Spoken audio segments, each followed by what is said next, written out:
জামায়াত ইসলামী যদি ক্ষমতায় এসে যায় মানুষের ভোটে, যেভাবে জোয়ার উঠছে, এটা যদি ভোটের বাক্সে প্রতিফলিত হয় তাহলে তো তাদের ক্ষমতা নিশ্চিত, এখানে সন্দেহ নাই।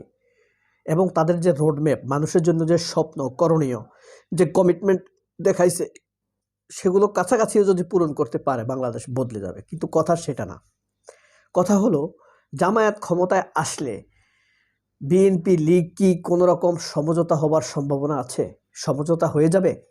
এবং জামায়াত ক্ষমতায় আসার মাস ২-৩ মধ্যে বিএনপি এবং আওয়ামী লীগের মধ্যে যদি আঁতাত হয়ে যায়, যৌথভাবে যদি জামায়াতের বিরুদ্ধে ষড়যন্ত্র করে, তাহলে জামায়াত কি করবে? জামায়াত কি সেটা রুখে দিতে পারবে? সেই জিনিসটি কমেন্ট বক্সে কমেন্ট করে জানাবেন আপনাদের কি মনে হয়। এবং সেই জিনিস রুখে দিতে জামায়াত এবং বিএনপি সম্মিলিতভাবে যে ষড়যন্ত্র করবে জামায়াত ক্ষমতায় আসলে, সেই অপতৎপরতা রুখে দিতে আপনারা কি জামায়াতকে রক্ষায় এগিয়ে আসবেন কিনা, বা আপনি ছাড়া সাধারণ মানুষ এগিয়ে আসার সম্ভাবনা আছে কিনা? বাংলাদেশের মানুষের মধ্যে এই মনোবল, শক্তি, সাহস ২৪-এর মতো আছে কিনা কমেন্ট বক্সে কমেন্ট করে জানাবেন। এই কথাগুলো বললাম এই কারণে,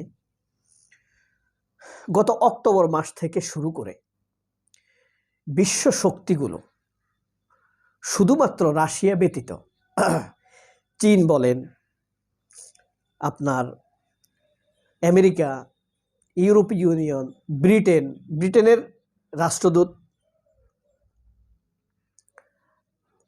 গতকালও জামায়াতের আমিরের সাথে সকাল সকাল দেখা করে ফেলেছেন। এখন এই যে তারা যেছে জামায়াতের অফিসে চলে আসছে, জামায়াতের অফিস আপনারা তো জানেন, একটা মোটামুটিভাবে বিএনপি তারেক জিয়ার অফিসের তুলনায় জামায়াতের অফিস কিছুই না, মানে গরিব মানুষের অফিস। সুন্দর, মানে বিএনপির সাথে যদি আপনি তুলনা করেন তাহলে কিছু না। আপনি আওয়ামী লীগের অফিস দেখছেন যেটাতে এখন মানুষ পায়খানা করে বা গাঁজা টাজা খায়? হ্যাঁ, বাইতুল মোকাররমের গেটের ওই গুলিস্তান, সেটার কি অবস্থা, কয়তলা, কত বড় দেখছেন? সেগুলোর তুলনায় জামায়াতের অফিস কিছু না, তবে অনেক সুন্দর, শান্তি। আমি ২-৩ বার গেছি। সেখানে চলে আসতেছে জামায়াতের অফিস হয়ে উঠেছে এখন রাষ্ট্র শক্তির একরকম একটি হাব।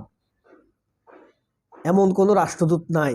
অস্ট্রেলিয়া, নিউজিল্যান্ড, জার্মান, ইউরোপীয় ইউনিয়ন, ব্রিটেন, আমেরিকা, চীন, এরা হলো মোটামুটিভাবে বিশ্বশক্তি। এবং তারা এক একজন কতবার করে যে গেছে সেখানে, তার কোনো শেষ নাই। এখন এগুলো কিন্তু একটা হিন্টস বহন করতেছে। আর আমেরিকা যেটা করছে সেটা তো দেখা যাচ্ছে পুরোপুরি, আমেরিকার ব্যাপারটাকে যদি বিএনপি বিশ্লেষণ করে তাহলে তারা কবে যে আমেরিকাকে জামাতের দালাল বলে আল্লাহই ভালো জানে। এখন জামায়াতের যে বিরুদ্ধ শক্তি, সফট কিছু শক্তি আছে জামায়াতের বিরুদ্ধে, যাদেরকে আপাতত দৃষ্টিতে ধার্মিকই মনে হয়, যেমন আমরা চরমোনাই, তারপরে হেফাজত, এরপরে আপনার আরও পীর, বিশেষ করে বাংলাদেশের সব পীর, তারা কিন্তু জামায়াতের বিরুদ্ধে অলরেডি ষড়যন্ত্র শুরু করে দিছে। আর আওয়ামী লীগ তো পারলে না খাই নামে, বিএনপি তো দেখতেছেনই, তারা তাদের শত্রু বলে জামায়াতকে শত্রু বানাইছে। আচ্ছা, বলতে পারেন বিএনপির কি ক্ষতি করেছে জামায়াত? কেউ কি বলতে পারবে? আপনাদের মনে আছে? যদি পারেন তাহলে কমেন্ট বক্সে জানাবেন, অথবা আপনি নিজে একটা ভিডিও করে আমাকে পাঠায়েন। ওয়ারিদ ফাতেমি /ফেসবুক, আমার ফেসবুক আইডিতে যাবেন, ওয়ারিদ ফাতেমি, সেখানে ইনবক্সে পাঠাইতে পারেন। অথবা স্ক্রিনশট নামে একটা হোয়াটসঅ্যাপ গ্রুপ আছে, সেখানেও পাঠাতে পারেন। স্ক্রিনশট হোয়াটসঅ্যাপ গ্রুপ, সেখানেও পাঠাতে পারেন আপনার লজিক, তবে ব্যাখ্যা করবেন ভালো করে। 2 মিনিট, 3 মিনিট, 5 মিনিট, 8 মিনিট হোক, কোনো সমস্যা নাই। আমি আমার ইউটিউবে আপলোড দিব আপনার বক্তব্য। জামায়াত কি ক্ষতি করেছে বিএনপির? জামায়াতের বিরুদ্ধে তারা যেভাবে কথা বলতেছে, জামায়াতের বিরুদ্ধে বিএনপি যে স্টাইলে কথা বলছে, এই স্টাইলেই কিন্তু আওয়ামী লীগ কথা বলছে জামায়াতের বিরুদ্ধে। আর আমার জন্মগতভাবে আমরা যতদিন দেখেছি, খুনি আওয়ামী লীগ তো বাদই, বিএনপির তুলনায় জামাতের লোকদের অপরাধের মাত্রা অনেক কম, অনেক অনেক কম। ধরেন জামায়াতের যেসব নেতাকে ফাঁসি দিছে তাদের 5টা করে অপরাধ আপনি দেখান তো। চাঁদাবাজি করছে, কারো জমি দখল করছে, কাউকে হত্যা করছে। আপনার জন্মের কথা জানান, আমাদের জন্মের আগের যারা এরা সব মিথ্যুক, যারা মুক্তিযুদ্ধের কথা বলে এরাও সব মিথ্যুক। কেন বলছি? এখনো তারা মিথ্যা কথা বলতেছে 30 লাখ মানুষ মারা গেছে। এটা অসম্ভব, এটা হতে পারে না। ডেলি 11 লক্ষ মানুষ একটা দেশে মারা গেছে 9 মাস যাবৎ, যেটা ইসরায়েল পারে নাই আপনার এই ফিলিস্তিনে 2 বছর যাবৎ সর্বোচ্চ টেকনোলজি নিয়ে যুদ্ধ করে তামার সাথে মিটে তামা বানাই দিছে গাজার মাটিকে। মানুষ মারছে কত?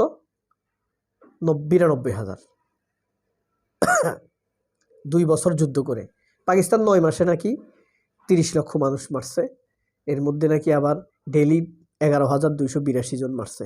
11,282 ডেলি। তো এই কারণে মুক্তিযুদ্ধদের তথ্য নিয়ে না, আপনি যা দেখছেন, আপনার কাছে যা তথ্য আছে সেগুলো নিয়ে আমিও সেভাবেই বিশ্লেষণ করি। ইভেন কি তারা যে ইতিহাস লিখছে বই, সেখানে যথেষ্ট রেফারেন্স নেই, মিথ্যা কথা।